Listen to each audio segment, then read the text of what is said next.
Hey everyone, it's Jay Morrison, also known as Jay Mr. Real Estate. It is Thursday, June 18th, 2015, and I'm going to do a quick message in regards to the shooting in South Carolina that is breaking news. A terrorist by the name of Dylan Roof murdered 6 new African women and 3 new African men yesterday, June 17th. After praying with them for about an hour, it's reported, he then went on to slaughter and murder innocent people in a church in South Carolina, in a historically black or New African church. Now, before I actually it's not so much that I want to report on the news, right? You all can find out the news. It's all over the news. You can Google it. You can look at it. It's all over social media about the shooting. I do want to offer love, sympathy, empathy to the family of those who were murdered. The only name that has been released so far is that of the Reverend Pinckney, and he's also a state senator for South Carolina.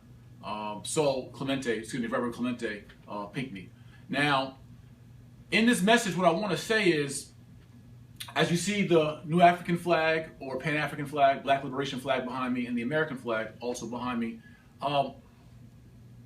what I want to use every case of injustice that goes on in America towards New African people, towards black people, or African Americans as we've been called, I want to use this case to make points to all of our people about what's really going on in America and how we fix it, and what's going on with black people in America, New Africans in America.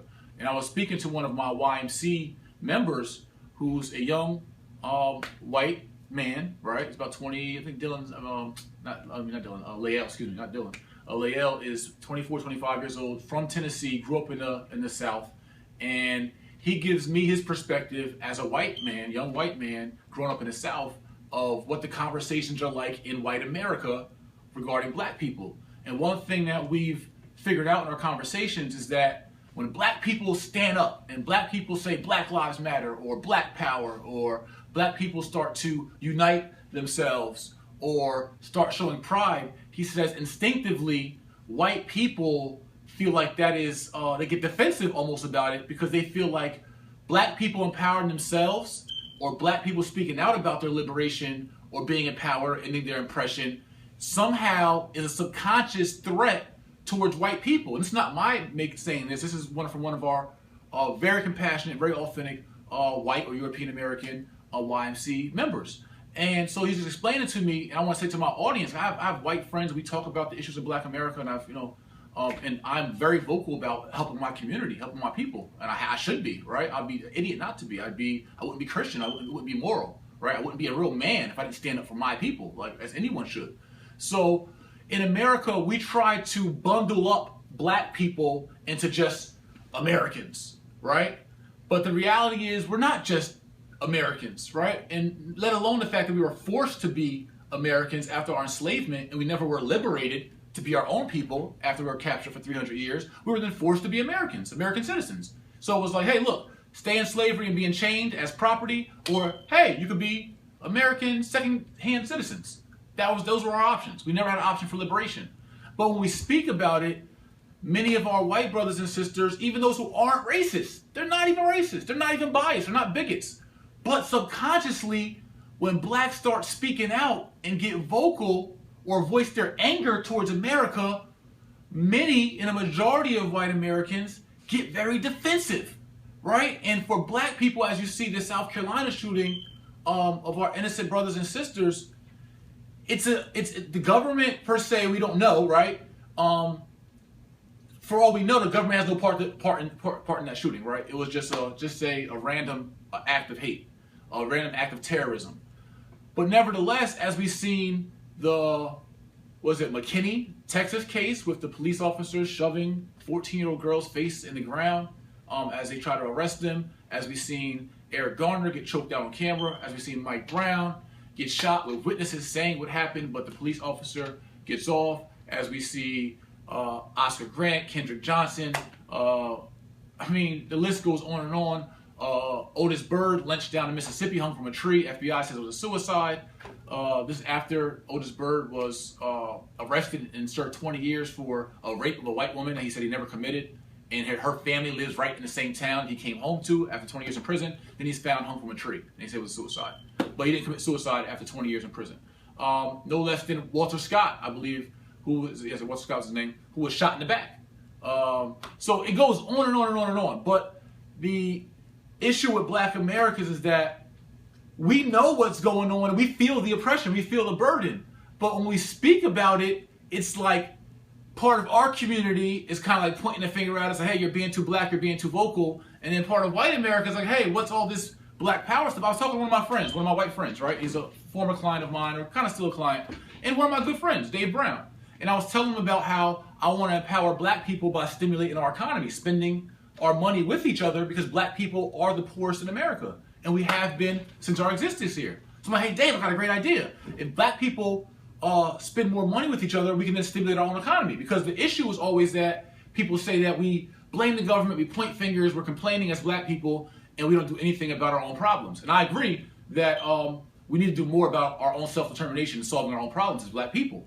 But I do agree the government is still accountable for our condition. That's facts. We all know this. But we're all scared to say it, and we don't want to accept it. And then many patriotic Americans, white and black, feel like, hey, how dare you say anything bad about this American government, right? But the reality is the government has committed some of the biggest human rights violations and immoral acts in the world, blatantly, and still do, through the mass incarceration, through the systemic injustices, the police system, the government system, the laws that are created, redlining our communities, pushing black people in poor communities. I mean, so it's all foul. And we're just crying out foul. I'm a whistleblower. I'm whistleblowing on the government for how they treat my people. And everyone should be empathetic and compassionate and vocal about that. But the point is that when we stand up for ourselves, no different than the Jewish people standing up for themselves, it's not saying that they hate other people or have an issue with other people. I'm not saying that.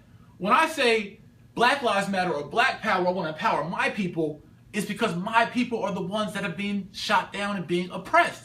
Yes, all lives do matter, and I scream that out as well, but that's a clear fact, all lives matter. But all lives aren't the ones that have been politically, socially, economically oppressed here in America. It's been black lives that have been systemically and consistently oppressed in America. So don't think that I'm attacking you, white America, white friends, non-friends, whatever. I'm not attacking you when we stand up for I stand up for my people or ourselves, or black people in general stand up for ourselves.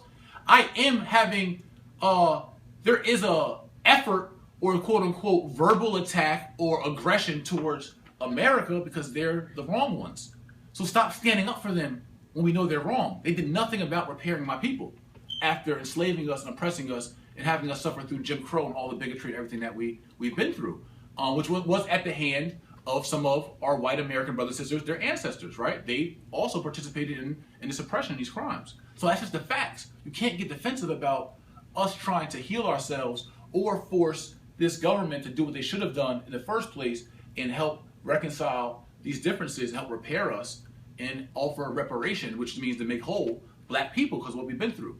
So what I want to say is that I'm trying as best not to be divisive in my message. I'm not trying to divide the country, black and white. I'm not trying to divide our races. I'm not trying to divide humanity. But I must stand up for my people as we've been going through what we've been through. And everyone should get that. Chris, can you throw me that flag, please?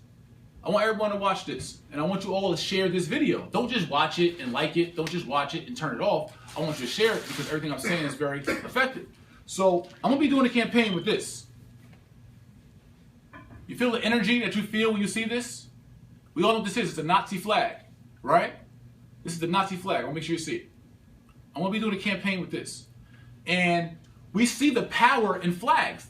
The kid Dylan Roof, who just shot those innocent people, wore flags of countries that have participated in apartheid and white supremacy. But when you see this flag, right, this Nazi flag, and think about why you have distaste towards this. And think why the Jewish community in general and has a strong distaste or dislike or hatred even for this flag, this Nazi flag. Why is that? It's because what it represents, the supremacy of the German government who tortured, enslaved, and committed a 12-year Holocaust against the German people. They have a right to be angry and even hate what this represents in this flag. But isn't this very, in those crimes that the Germans committed, the German Nazis committed, isn't that very similar to what the people behind this flag did to my people? Isn't it very similar? Isn't it so similar, synonymous? Same hate crimes, same looking at us as inferior, as less than people, as less than human. So when I see an American flag hanging over all America, I get the same feeling, right? Because I know, I'm awoke. I know what the people behind this did to my people. I'm aware, right? All the deep stuff they did to my people. So I get the same feeling as when you see this. I see this all over when I drive every day. When I'm out scouting houses or doing business or whatever I'm doing, there's millions of American flags all throughout America, everywhere. And every time I think of it, I think about my people and how we've been brutalized, tortured, and oppressed. But that is still, when I do this, when I talk about this, it's not a knock towards white people. It's not for them to get defensive, it's for you to rally with us, for us to be united to solve the issues and the hate crimes committed by that government. So I just want you to understand what my message is and where I'm coming from. And it's about rallying my people to unite around one flag, because by the world court's law, we are not a nationality, we're not a nation, we're not a people. So we have no standing in court to bring our issues to court. And we have to look at all these injustices as just more proof of our experience here in America. And although there are some highlights, right? The face of America is a black man. We understand that. But the system of America is still the same government system, no matter what face you put on it. And, you know, I do appreciate the opportunity here in the country, but that will never, right? Because you have opportunity in this country to become very successful and wealthy. And that makes you forget about the oppression of all the other people in America. There's 35,000 black millionaires in America, but there's 42.5 million black people and only 35,000 millionaires. There's 3 million millionaires in America altogether, or multi-millionaires, and only 35,000 are black. So because 35,000 of us can claim to be millionaires and very successful, that does not negate the other 42 million and 400 and whatever, 65,000 of us that are, or 650,000, or whatever the number is, that are oppressed or not doing well or below the poverty line, which are many of us, like 90% of us. So anyway, that's my message. Again, I'm going to use every injustice. We'll speak on it. Again, my heart and prayers go out to the family of those who lost lives. And we have to use every one of these tragedies to promote the bigger message, the macro message. We're always micro and reactionary to everything that goes on, Freddie Gray and this one and that one.